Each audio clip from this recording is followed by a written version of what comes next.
Mala solución, ¿no? Porque decir que la energía no se conserva en el universo es fastidioso. Pero ¿cómo me explicáis esto? Por favor, ¿quién me lo explica? ¿Cómo? Oigo por ahí varias, pero como estoy sordo no llego a coger una buena explicación. Bueno, nadie se le ocurre nada hasta que llega el señor Wolfgang Pauli. ¿Quién sabe alemán aquí? Quien sepa alemán que salga y me ayude a traducir la carta.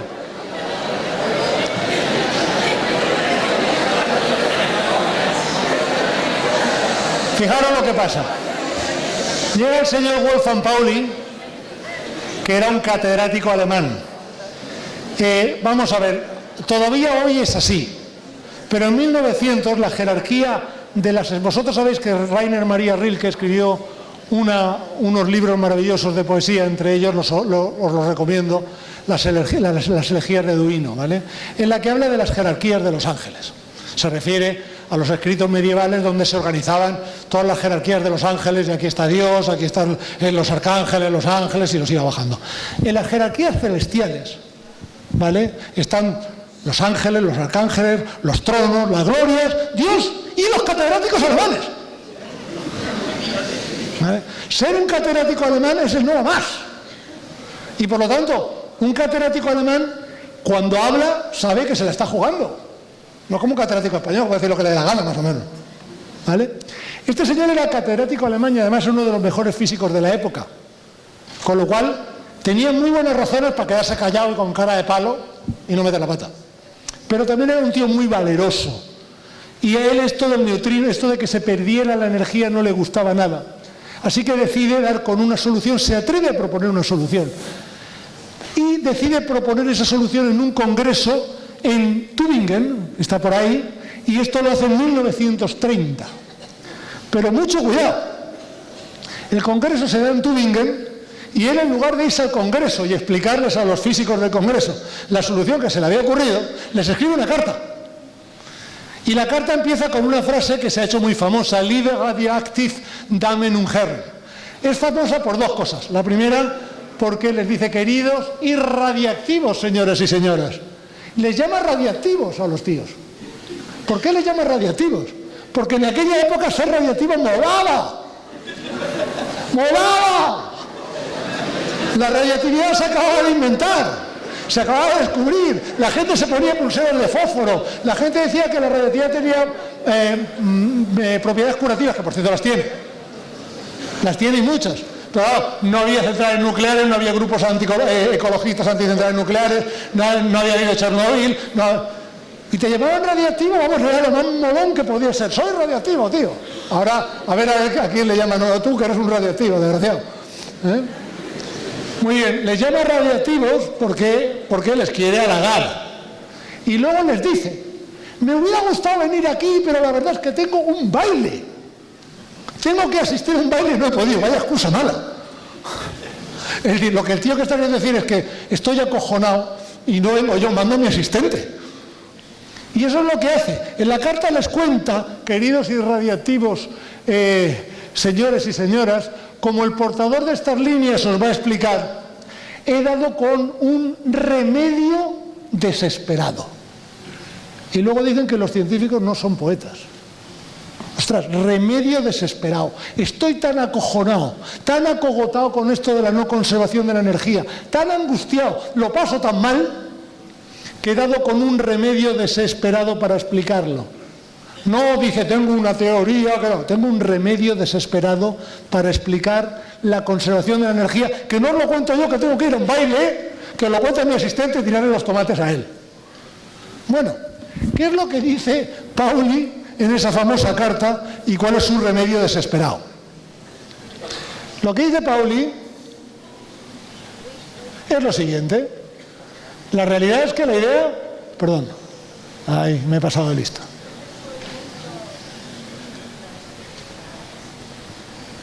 La realidad es que la idea es bastante tonta. ¿Os acordáis de que lo que hemos dicho es que si solo estoy emitiendo un electrón, ese electrón tiene que tener siempre la misma energía, porque no hay nada más que la energía que sale de la diferencia de masa entre el carbono y el nitrógeno? ¿Estáis de acuerdo?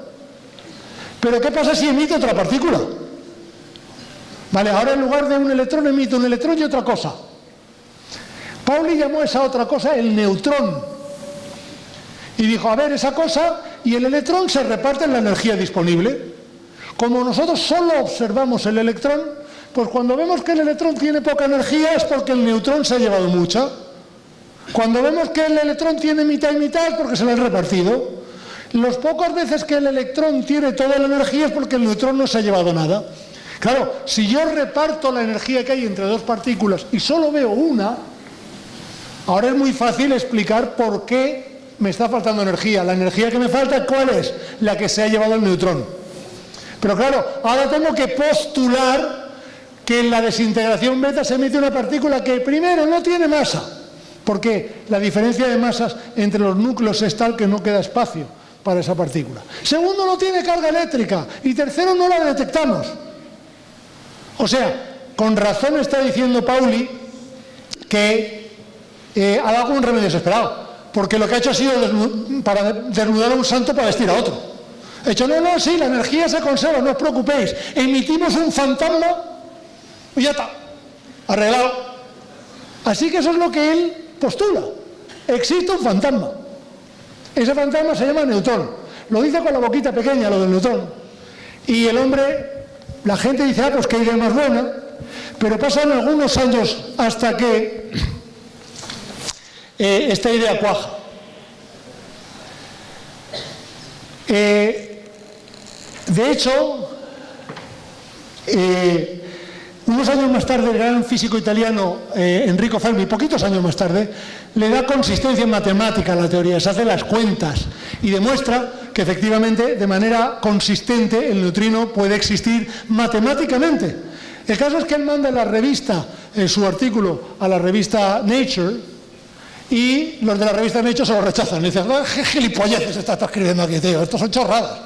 Escribe algo más serio que si no te lo rechazamos. Lo publica en Nuevo Chimento. Esto para que nunca, cuando alguno de vosotros seáis científicos en el futuro y os rechacen un paper, los de alguna revista espesa con referees estirados, hacerles así, ¿vale? Que no sabe lo que se hace.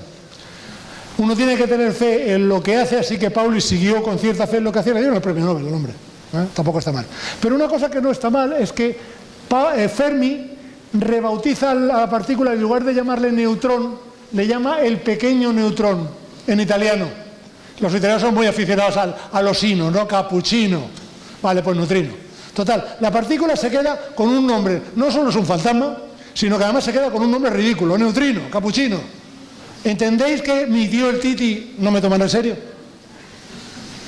Bueno, el propio Pauli no se lo tomaba en serio los neutrinos. De hecho, el hombre escribió, he hecho una cosa terrible. Proponer una partícula que no puede detectarse es algo que un físico teórico no debería hacer jamás. El hombre estaba realmente angustiado porque pensaba que había cometido un pecado de escolástica, que había postulado la existencia de un arcángel. Y la existencia de un arcángel es escolástica, es mística, es teología. No la puedes demostrar con un experimento. En ese momento, muchos científicos dudaban de que, de hecho, el neutrino tuviera alguna realidad. Y uno de los que más dudaba era un tío que se llama Sir Arthur Eddington. Este tío era un famosísimo y renombradísimo cosmólogo, que sin embargo dijo, voy a hacer una frase lapidaria. Os voy a contar un secreto. A los científicos en general y a los físicos en particular les chiflan las frases lapidarias. ¿Sabéis lo que es una frase lapidaria, no? Esta frase que la sueltas, ¡pam!, y te quedas a gusto. Y dices, ¡oh, qué barbaridad, qué frase son tan más buena! ¿No? Pues a los físicos les encanta. Ahora voy, suelto una frase lapidaria y paso a la posteridad, generalmente porque dices una chorrada. Y este decidió decir una frase de dice, lo cierto es que no creo en los neutrinos. Incluso me atrevería a afirmar que los físicos experimentales no son lo bastante ingeniosos para producir o detectar neutrinos. Dijo aquello y se quedó tan contento. Era el año 1936, 1937. Pues bien, el amigo Sir Arturo no se habría ganado la vida como profeta, porque desde entonces hemos observado, mirad, otro gráfico, los gráficos tienen su gracia, hemos observado neutrinos que vienen de todo esto. Vamos a ver si leemos esta carta bien. En esta carta, lo que veis aquí son unidades de energía y están en lo que llamamos la escala logarítmica. Es decir, de un tic al otro tic saltamos un orden de magnitud. No un 1, no estamos pasando del 1 al 2 al 3, sino del 10 al 100 al 1000 al 10.000. ¿Sí? Y en el eje de la Y estamos también saltando en órdenes de magnitud. Pues fijaros, los neutrinos, los científicos sabemos, los físicos sabemos que se produjeron en el Big Bang. Hablaremos un poco de eso después. Sabemos que los produce la Tierra. Sabemos que se producen en la atmósfera. Sabemos que los produce el Sol a raudales. Sabemos que se producen en las supernovas. Sabemos que se producen por fenómenos violentos en la galaxia. Y sabemos que se producen por fenómenos todavía mucho más violentos fuera de la galaxia. Esos cuadritos que veis y esa curva, lo que os indica es cuánto reaccionan los neutrinos con la materia. Los neutrinos que no tienen casi energía, que son los que se produjeron en el Big Bang, no reaccionan con la materia. Por tanto, los neutrinos que se produjeron en el Big Bang no los sabemos detectar, no los hemos detectado todavía. Apenas reaccionan con la materia, de hecho no han reaccionado nunca, que sepamos. Pero los siguientes neutrinos, que son los que se producen en la Tierra, por cierto, ¿por qué se producen neutrinos en la Tierra? Ahora os lo contaré. Esos ya los hemos detectado. Los que se producen en la atmósfera, ¿por qué se producen neutrinos en la atmósfera? Os lo cuento. También los hemos detectado. Los que se producen en el Sol también los hemos detectado. Todos los demás neutrinos los hemos detectado. Hemos detectado millones de neutrinos. Es más, hemos hecho experimentos durante más de 10 años en el CER, el Laboratorio Europeo. Yo estuve haciendo experimentos no en los que detectáramos, sino fabricábamos los neutrinos nosotros, con haces de partículas. Es decir, los neutrinos son una industria hoy en día. La industria de los neutrinos, que da más dinero, por cierto, que la industria de muebles de mi tío. Así que el señor Sir Arturo se equivocaba de medio a medio, ¿vale? Hemos sido capaces de detectar neutrinos por todos los lados. Ahora bien, la pregunta es, ¿qué son los neutrinos? Por responderle al periodista, yo siempre le respondo, el neutrino es el pedacito más diminuto que os podéis imaginar de realidad.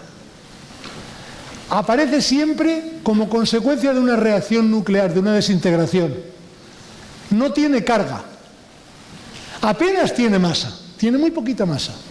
No tiene ninguna propiedad esencialmente que le caracterice, excepto propiedades mecanocuánticas de partícula, que ahora veremos que tienen su importancia.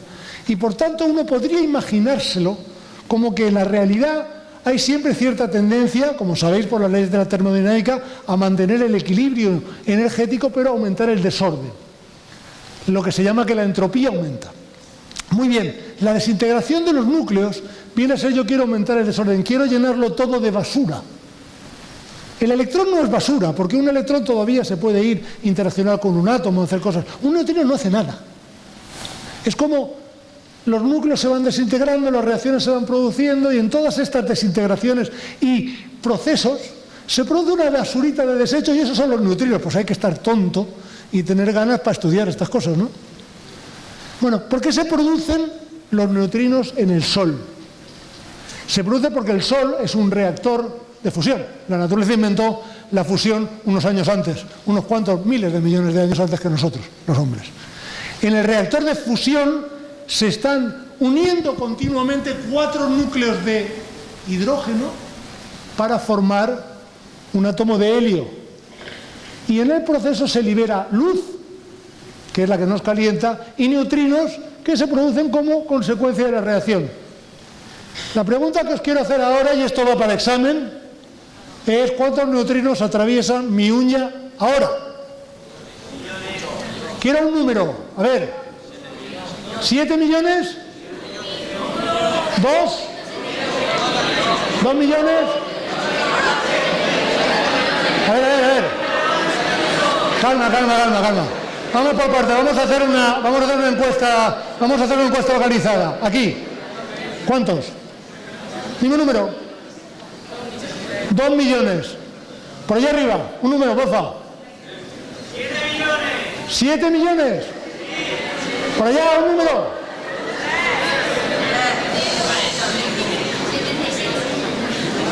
Por mi uña, cada segundo pasan 100.000 millones de neutrinos.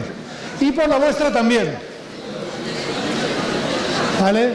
Así que aproximadamente os atraviesan cada segundo 1 billón de neutrinos español, no 1 billón americano. ¿Vale? 1 millón de millones de neutrinos os atraviesan el cuerpo aproximadamente. ¿Vale? Casi todos ellos vienen del Sol. Hay que dar gracias de que los neutrinos no interaccionen, porque si llegan a interaccionar, arreglados íbamos, ¿no? Nos iban a freír. Pero afortunadamente no interaccionan mucho, pero daros cuenta de los números, 100.000 millones por segundo y por centímetro cuadrado. Por cierto, ¿quién sabe? El número 100.000 millones me gusta, es un número mágico. ¿Cuántas estrellas hay en la galaxia? 100.000 millones. ¿Cuántas galaxias hay en el universo? 100.000 millones. ¿Cuántas neuronas tenéis en el cerebro? 100.000 millones. ¿Cuántos idiotas hay en el planeta? No llegan a 100.000 millones. Muy bien. Así que vemos que hay neutrinos grandes y abundantes. Y ahora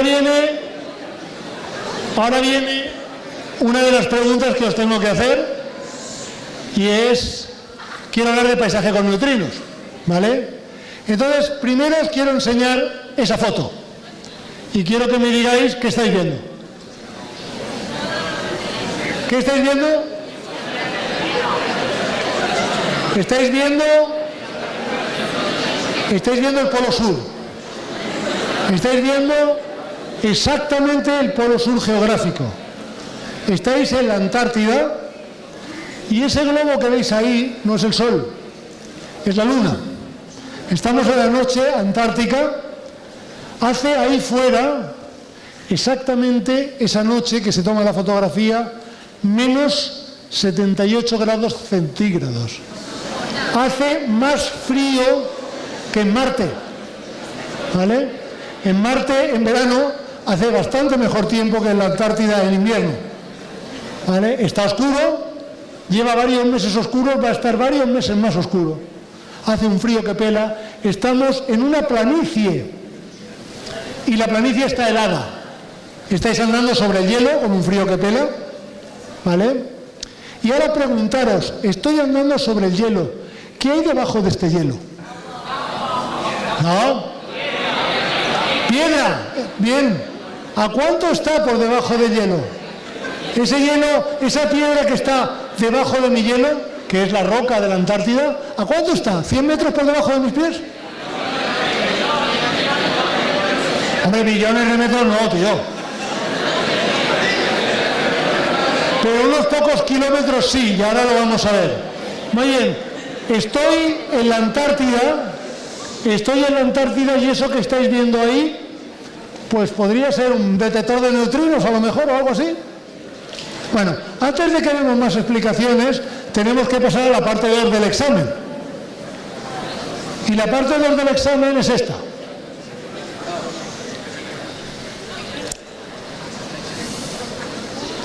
Estáis viendo un paisaje con comanches, ¿vale? ¿Qué estáis viendo ahí? ¿Estáis viendo un cactus? ¿Estáis viendo una piedra? Sí, ¿no? El cactus, la piedrecita. Estáis viendo los comanches. Muy bien. Ese mismo paisaje con comanches, tengo una foto real. Es este. Estáis viendo la piedra, estáis viendo los árboles, pero los comanches no los estáis viendo por ningún sitio, ¿verdad? Dejadme que os cuente otra historia. Cuando, allá por el año también 87, 88, cuando estaba en Stanford,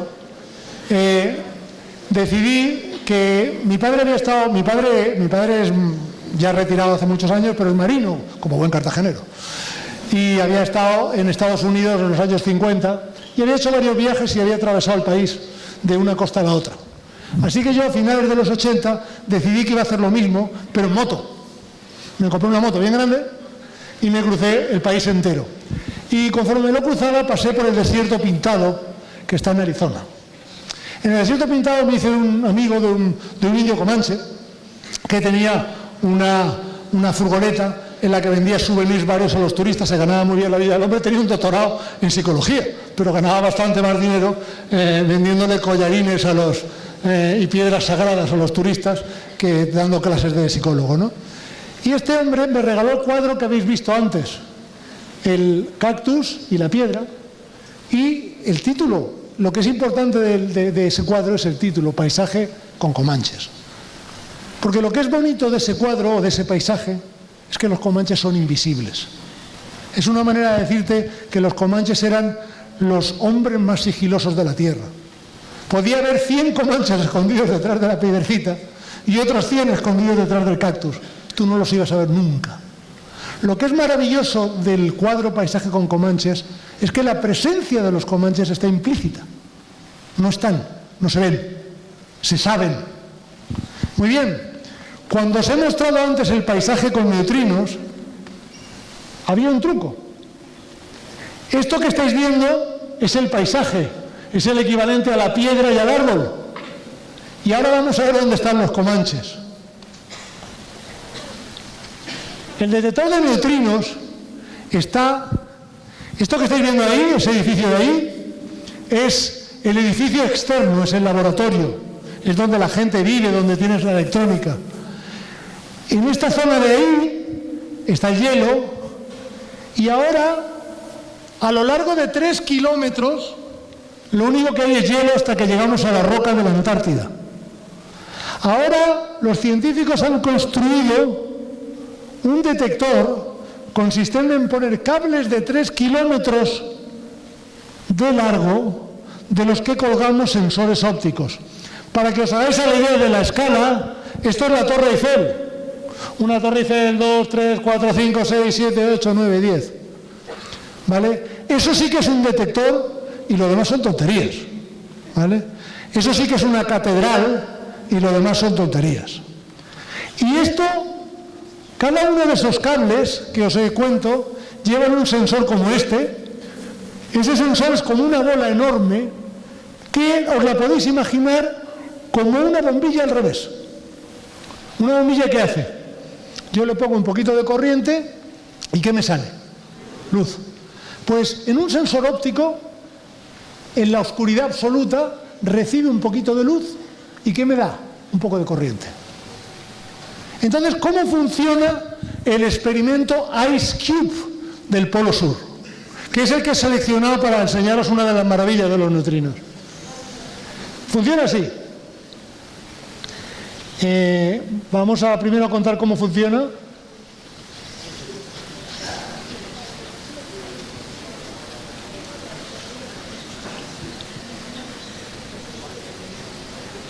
Funciona así.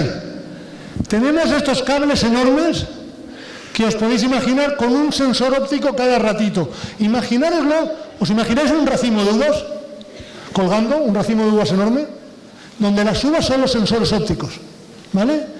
Y las ramas del racimo son los cables. Estamos enterrados en el hielo. Tengo 2 kilómetros de hielo por arriba y hacia abajo otro kilómetro. En eso el hielo es completamente compacto. Tengo 2 kilómetros de hielo por encima. Estoy en la oscuridad absoluta. Mis sensores ópticos son como los ojos, cientos de ojos de un cíclope que no ve nada. Está en la oscuridad más absoluta hasta que llega cualquier partícula que hace que se emita luz. En particular, si viene un neutrino extragaláctico, vienen neutrinos que producimos en la atmósfera, por ejemplo, esos no son muy interesantes. Neutrinos que producimos en el Sol, esos no son muy interesantes porque ya los hemos estudiado. Pero pueden venir neutrinos de una energía descomunal. Cuando digo descomunal, quiere decir que ese neutrino, que es una partícula elemental, si te dan un ojo te hace daño. Son neutrinos de energías monstruosas que se producen en fenómenos no menos monstruosos en algún sitio del centro de la galaxia. Por ejemplo, cuando se aniquilan agujeros negros, se producen esencialmente rayos, chorros de partículas de energía brutales que a su vez producen neutrinos de energía brutales. Ese neutrino, alguno de ellos, como tiene tanta energía, al atravesar el hielo, interacciona en el hielo y produce una pequeña bomba de luz. Esa bomba de luz enciende los sensores ópticos y somos capaces de detectar la presencia de este neutrino porque nada más podría haber producido ese fenómeno en el hielo. Pues fijaros, ese fogonazo de luz que vemos a lo largo de 1 kilómetro cúbico tiene algunas veces, ¿os imagináis la señal? La cantidad de luz es muy bajita, pero el tamaño del fogonazo es del orden de Murcia. Por eso necesito hacer un detector tan grande. Cuando ese neutrino me produce un fogonazo de luz, la extensión física de la chispa es tan grande como toda la ciudad de Murcia. ¿Ok? Así que necesito este detector gigantesco para poder medir estas energías gigantescas y, en consecuencia, este experimento ha observado y ha detectado y ha demostrado la existencia de neutrinos cósmicos. Y la pregunta que me hacen inmediatamente es: ¿y para qué sirven los neutrinos cósmicos? ¿Qué avances van a llevar para la humanidad los neutrinos cósmicos? ¿Funcionarán mejor mis iPhone 7 si tenemos neutrinos cósmicos con ellos? ¿Y la respuesta cuál es? Los neutrinos cósmicos no sirven para nada. O sí.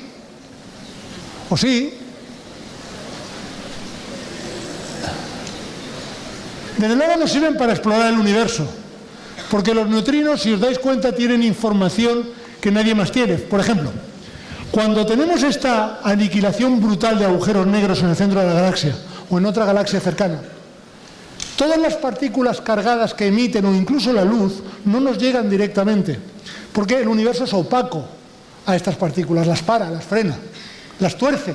El universo está lleno de campos magnéticos que tuercen las partículas cargadas e incluso absorbe el polvo cósmico, la luz. Por lo tanto, yo no podría estudiar directamente estos fenómenos de no ser por los neutrinos, que como no los para nadie van en línea recta.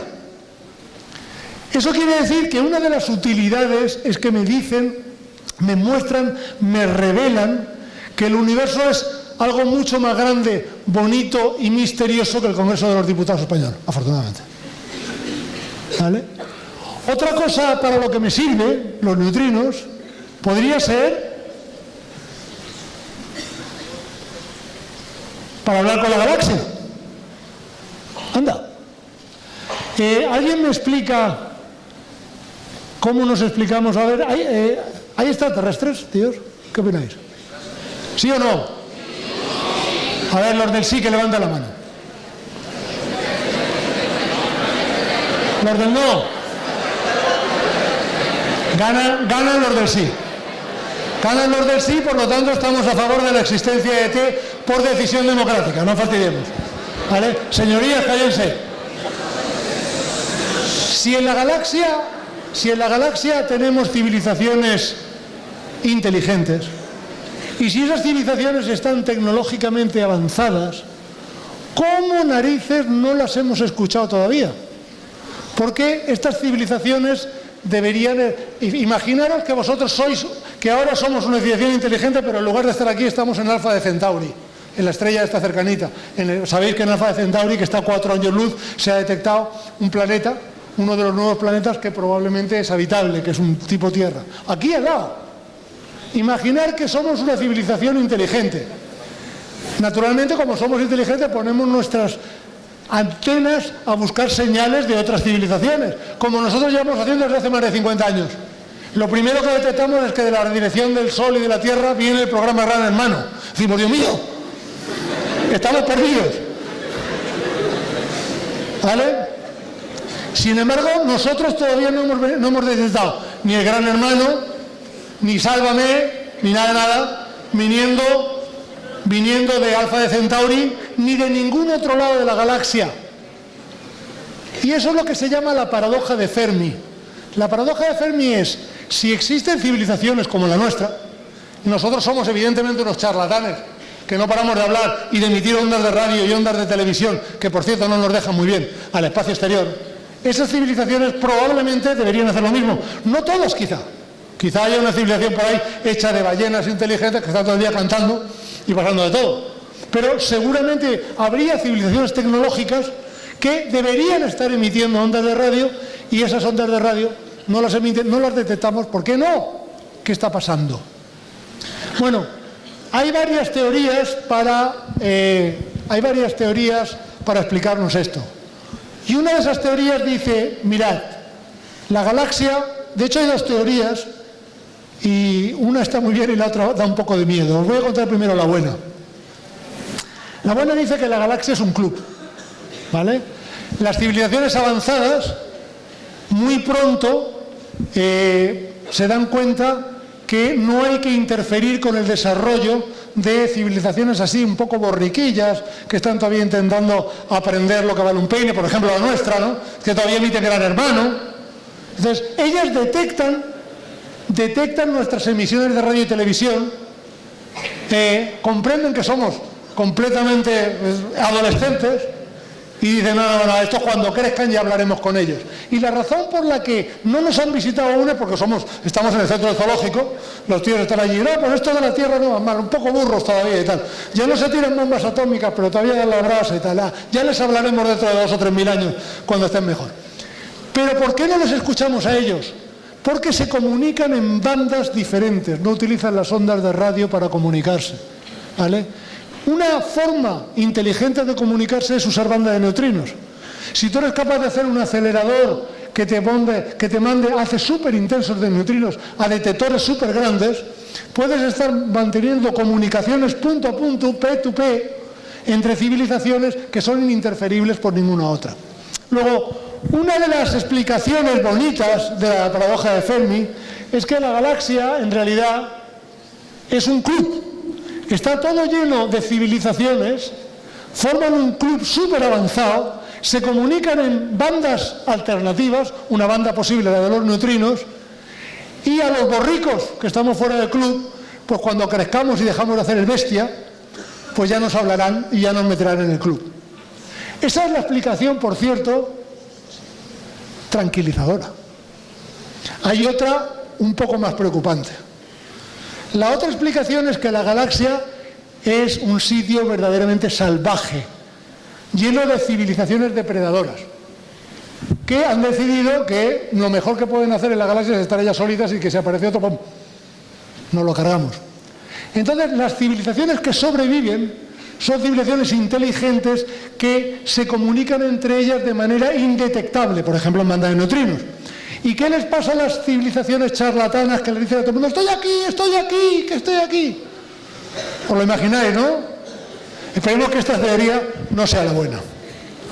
Muy bien, esto que os cuento os parecerá un poco de ciencia ficción y lo es, y me gustaba hacerlo porque quería daros una pequeña imagen de que la ciencia es bastante más divertida que estar todo el día haciendo números, pero que os conste que se han publicado artículos científicos haciéndose los números de estas cosas y es bastante interesante.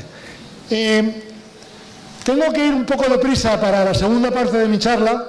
Fijaros que os he hablado de un paisaje con neutrinos, contándoos uno de los experimentos que más me gustan y en el que he tenido mucha participación en el pasado, que es el del Polo Sur. Ahora quiero hablaros de un paisaje sin neutrinos, ¿vale? Este paisaje sin neutrinos lo represento con eso de ahí que veis es una esfera, un círculo máximo. Un círculo máximo es la proyección de una esfera en un plano, ¿vale? Y es la obra de un artista holandés llamado Escher, y se llama Ángeles y Demonios. Fijaros que cada uno de los demonios que veis en ese plano está definiendo la figura de un ángel, y cada uno de los ángeles define la figura de un demonio. Los ángeles y los demonios son exactamente complementarios, ¿vale? Si quitas los ángeles del círculo máximo, desaparecen los demonios. Si quitas los demonios, desaparecen los ángeles. Pero ¿qué es lo que le ocurre a los demonios cuando se encuentran con los ángeles? Se aniquilan mutuamente, ¿no? Bueno, el universo, aquí donde lo veis, debería haber estado hecho de cantidades iguales de materia y antimateria. ¿Sabéis todo lo que es la antimateria? Porque todos os habéis leído el libro de Dan Brown, ¿no? La antimateria es una cosa que meto en una maleta, la llevo al Vaticano y hago una bomba o algo. ¿Sabemos lo que es la antimateria o no? Vamos a ver. ¿Sabemos lo que es un electrón? Sí. Es una partícula elemental de carga negativa que gira en torno a los protones de carga positiva. Por lo tanto, sabemos lo que es un átomo de hidrógeno. Un átomo de hidrógeno es un protón positivo y un electrón negativo. ¿Qué pasa si ahora considero un protón negativo y un electrón positivo? Que tengo un átomo de antihidrógeno. ¿Vale? Yo puedo hacer protones de carga negativa, y son los que yo llamo materia, pero también existen partículas que son exactamente iguales, protones exactamente iguales, pero de carga positiva. Son de antimateria. Existen electrones de carga negativa, pero hay las equivalentes electrones de carga positiva, antimateria. Puedo hacer, por tanto, un átomo de hidrógeno y otro de antihidrógeno. Uno de helio y otro de antihelio. Uno de hierro y otro de antihierro. Pablo Artal y anti-Pablo Artal. ¿Sabéis lo que le pasa a Pablo Artal si se encuentra con anti-Pablo Artal y se da la mano? ¡Puf! La materia se aniquila estrictamente con la antimateria. Se produce pura energía. Es la manera más eficiente de crear energía del universo. De hecho, Star Trek, ¿vale?, está basado en cristales de dilitio, que son imaginarios, pero que nos permiten aniquilar materia con antimateria. No hay forma de crear propulsión más fuerte, no hay forma de crear más energía. Cuando una partícula de materia se encuentra con otra de antimateria, ambas se aniquilan y el resultado es energía pura. Pero cuando hacemos experimentos en el CERN, por ejemplo, nos damos cuenta, cuando contamos qué es lo que sale de la radiación en el CERN, sabéis que hay grandes aceleradores, ¿verdad? Y aniquilamos, por ejemplo, protones con antiprotones y se produce energía pura. Y esa energía se condensa en partículas. Y nos ponemos a contar cuántas partículas de materia y cuántas de antimateria hay. ¿Y qué nos sale? Nos sale que la materia y la antimateria se producen exactamente en las mismas cantidades. Además, si os fijáis, es lógico. ¿Por qué el universo debe preferir un átomo de hidrógeno, protón positivo y electrón negativo, a un átomo de antihidrógeno, protón negativo y electrón positivo, a que le debe dar igual? Pues por eso mismo creemos que en el Big Bang se produjo la misma cantidad de materia que de antimateria, la misma cantidad de electrones que de antielectrones. Y por lo tanto sabemos que no existimos. ¡Hala, vámonos! ¿Por qué no existimos? Porque si produces la misma cantidad de materia que de antimateria, la materia se aniquila con la antimateria, producimos otra vez energía, producimos materia, producimos más energía, materia, y no hay universo, y no estáis aquí. Así que si alguien nos pregunta para qué sirven los neutrinos, vamos a ver si los neutrinos nos sirven para explicarnos por qué estamos aquí. ¿Vale? ¿Estamos de acuerdo que no tenemos que estar aquí? ¿Hasta ahora? ¿Alguien me da una explicación de cómo se les arregló el universo para romper la simetría entre materia y antimateria?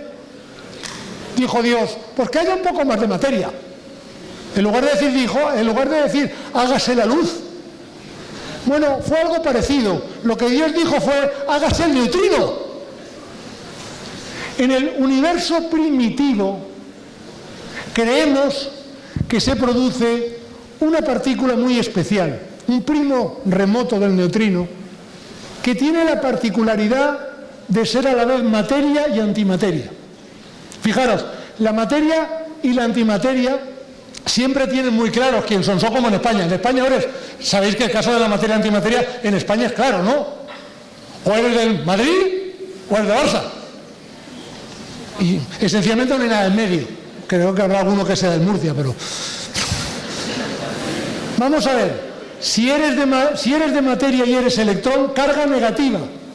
Si eres de antimateria, carga positiva, no te puedes confundir. Si eres materia y encuentras antimateria, te aniquilas, no te puedes confundir. Suponte que eres una partícula neutra como el neutrino. Si es una partícula neutra que no tiene ninguna carga que distinga entre materia y antimateria, podría darse el caso que tú, entre todas las partículas de la creación, tengas la propiedad de ser a la vez materia y antimateria, del Barça y el Madrid, que es maravilloso. Ser de los dos a la vez. Mi hijo lo es. Dependiendo de con qué parte de la familia le toca pasar las vacaciones.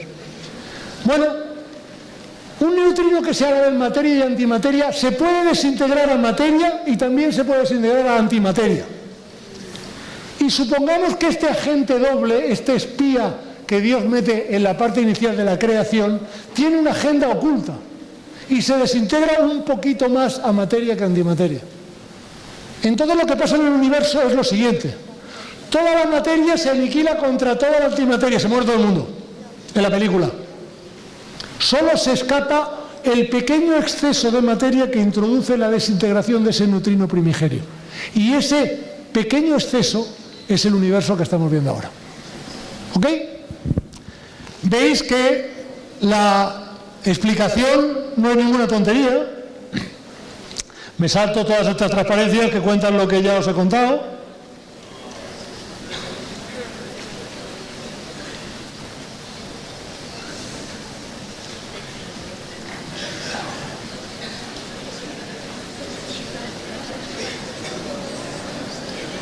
Y solo os hago ver que esta es la fórmula del universo, ¿vale? Que también la dibujamos en unas pocas gráficas.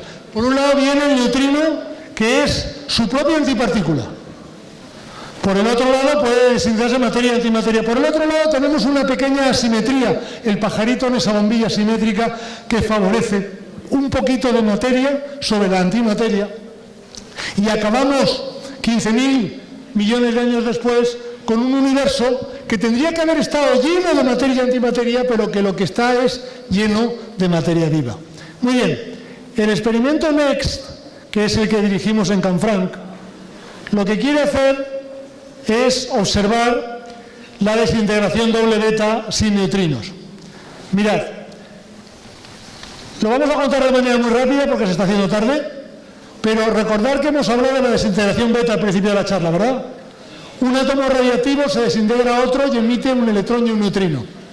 Hay unos pocos átomos, muy poquitos en la naturaleza, entre ellos el xenón, que se pueden desintegrar doble beta. Es decir, emiten 2 electrones y 2 neutrinos. Si el neutrino es su propia antipartícula, algunas de estas veces el neutrino y el antineutrino se aniquilan, no están, y se produce una desintegración en la que solo se emiten los 2 electrones. Eso es lo que llamamos desintegración doble beta sin neutrinos. Parece un acertijo, pero la idea es muy sencilla. Esos 2 electrones, si los observamos en un experimento, podemos decir que son la señal de la desintegración doble beta porque su energía esta vez sí que es siempre la misma. El problema de observar esta desintegración tan rara es que ocurre con tan poca frecuencia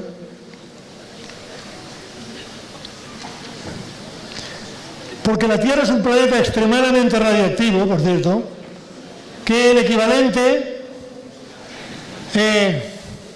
estaría tentado de deciros que el equivalente es buscar una aguja en un pajar, pero vamos a hacer la cuenta bien. Os han explicado que las centrales nucleares son peligrosas, ¿verdad? Porque son radiactivas, ¿verdad? ¿Alguien os ha explicado que la bodega de vuestro tío es bastante más peligrosa? Porque está en un subterráneo y está llena de gas radón, altamente radiactivo. ¿Vale? La Tierra es un planeta radiactivo de narices. La radiactividad está por todos los lados. Os están machacando ahora mismo. Os escapáis porque os habéis adaptado. Fijaros la suerte que tenéis. Pero en la Tierra la radiactividad natural es 15 órdenes de magnitud más grande que la frecuencia a la que ocurre la desintegración que queremos observar. 15 órdenes de magnitud es como 15 universos uno detrás del otro. Es decir, buscar una aguja en un pajar sería una chorrada. Lo que queremos observar es tan difícil más o menos como encontrar un grano de arena en la playa de la Manga. ¿Vale? un grano de arena en la playa de La Manga. Eso es lo que estamos intentando observar. No tengo tiempo ni tampoco es necesario que demos los detalles del experimento, pero sí quiero contaros unos pequeños detalles finales de cómo se desarrolla un experimento. Fijaros.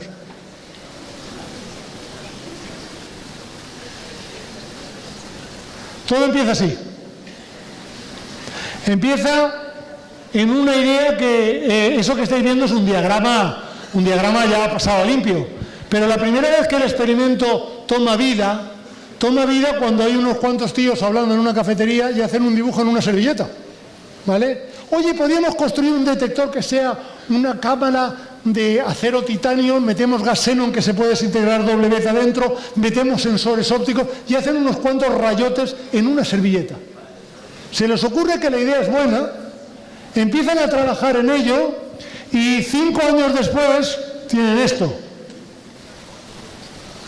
Tienen un primer prototipo, un detector que demuestra la tecnología, que demuestra que la tecnología es buena. Nos saltamos los detalles, solo quiero que veáis un poco el montaje. Y fijaros qué es lo que estáis viendo aquí. Estáis viendo un detector que funciona con fotomultiplicadores a través de bombillas al revés, de las que estábamos hablando antes, y que tiene este aspecto, ¿vale? Montas todo este aparato tecnológico para demostrar en la Universidad de Valencia, para demostrar que esta idea que pusiste en la servilleta que tiene que ver con lo que hacía el neutrino al principio del universo, todo esto tiene sentido, ¿vale?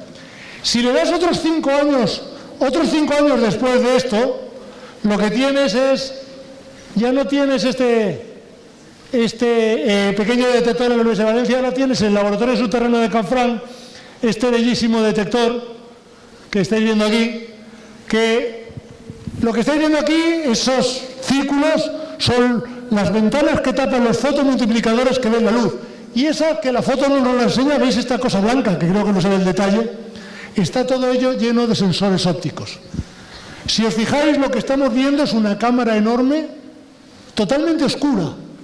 Al igual que en el fondo del polo sur todo está absolutamente oscuro, y cuando ocurre la reacción que estoy buscando, los dos electrones, se da un chispazo de luz que se desarrolla en el tiempo, y mi detector en la práctica es una cámara de fotos tridimensional, que os está haciendo fotos y midiendo la trayectoria y la energía de ese electrón. De tal manera que yo pueda separar este proceso rarísimo del ruido de fondo. Por cierto, para eso me tengo que esconder debajo de una montaña. ¿Alguien ha esquiado alguna vez en Candanchú? ¿O sabéis que existen las pistas de esquí de Candanchú? Pues en Candanchú, 2 kilómetros debajo de Candanchú estoy yo. Porque nos tenemos que proteger de la radiactividad natural y de los rayos cósmicos que vienen del exterior. ¿Vale? Este experimento, que es el experimento NEX, es el que estamos realizando ahora en Canfranc. Y Canfranc está aquí. Es un sitio muy bonito. Tiene una estación muy linda. Aquí estáis viendo el laboratorio externo de Canfranc. Está en la misma frontera con Francia. Aquí tenéis algunas vistas de cómo se hace el laboratorio. Aquí tenéis lo que era la plataforma de nuestro experimento hace 5 años y aquí tenéis ahora el experimento en marcha. No da mucho tiempo ahora a contarlo, pero sí me da tiempo a invitaros a que cuando queráis venís a verlo y os lo enseño en persona. ¿Vale?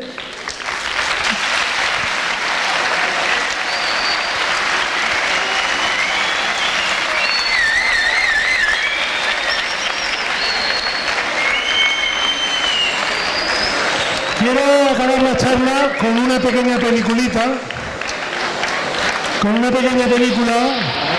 que es parte del examen. Vamos a ver la película y luego os pregunto qué es lo que estáis viendo, ¿vale? This is the cathode, sparking around 37 to 40, somewhere in there, kV. Here's what it looks like inside the chamber.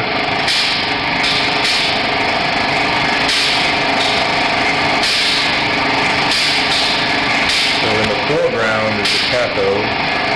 Farther back is the gate ether.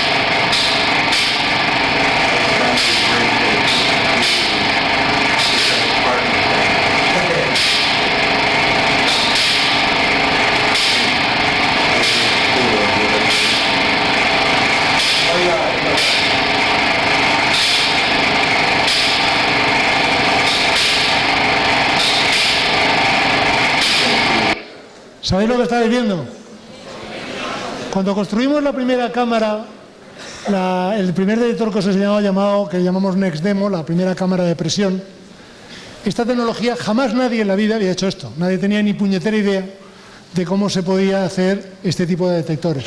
Necesitábamos meter voltajes monstruosos dentro del gas xenón, montaje del orden de 50.000 voltios. Y no teníamos ni idea de si aquello funcionaba o no. Nadie lo había hecho nunca. En ese momento yo tuve la suerte de conocer a una persona llamada James White, era un profesor en Texas, que era directamente un tejano, solo le faltaba bajarse del caballo, se bajaba de su pick-up truck, que era como su caballo, iba con botas, con sombrero, le faltaban los revólveres, que no los llevaba a la vista, y este tejano era el mayor experto del mundo en construir este tipo de aparatos, pero nunca lo había aplicado a la tecnología del xenón. Una de las cosas maravillosas de la ciencia es que los científicos tienen en común la capacidad de entenderse por sus proyectos. Entonces yo me fui a James White, que no me conocía de nada, Jaime Blanco, y le dije: señor Jaime Blanco, yo soy un tío que se llama Cadenas, que quiere hacer este experimento completamente loco en España, además. Y el señor James White dijo: qué idea más buena, me encanta, te ayudo.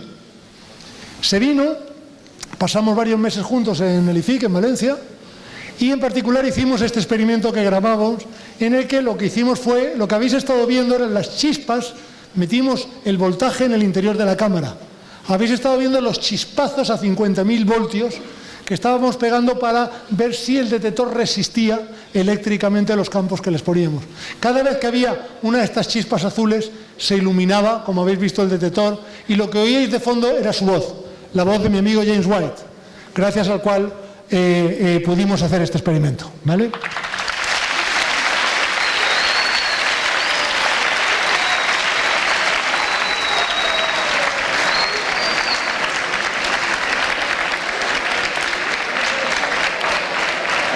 Este que veis aquí es James White, que murió un año después de hacer que mi experimento fuera posible. Sin él no hubiera habido experimento NEX y todo lo que os estoy contando hoy no habría ocurrido. Gracias a él esto pasó y yo quería aprovechar hoy para recordarlo delante de todos vosotros. Lo que veis ahí abajo era el equipo original, que incluía algunos estudiantes de los míos, y aquí los dejo para que tengáis un rato un poema que le escribí y que se limita a recordar que las chispas estas que arrancamos aquel día del detector eran extremadamente bellas, extremadamente bonitas. El que me diga que la ciencia es aburrida, que la ciencia es árida, que la ciencia es seria, que la ciencia es sosa, que la ciencia es tonta, no sabe de qué está hablando. Espero haberos demostrado que la ciencia es extremadamente bella, como eran las chispas que os he mostrado hace un minuto. Muchas gracias.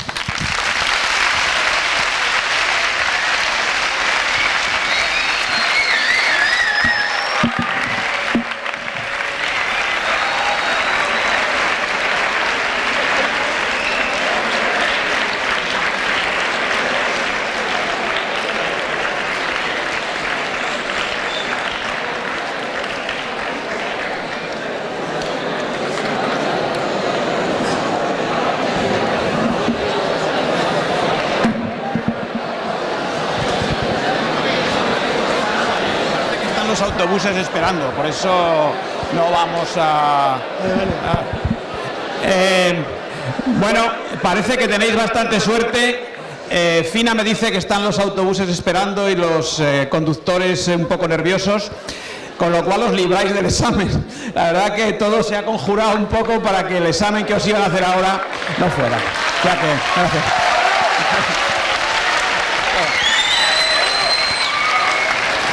Muchas gracias a todos.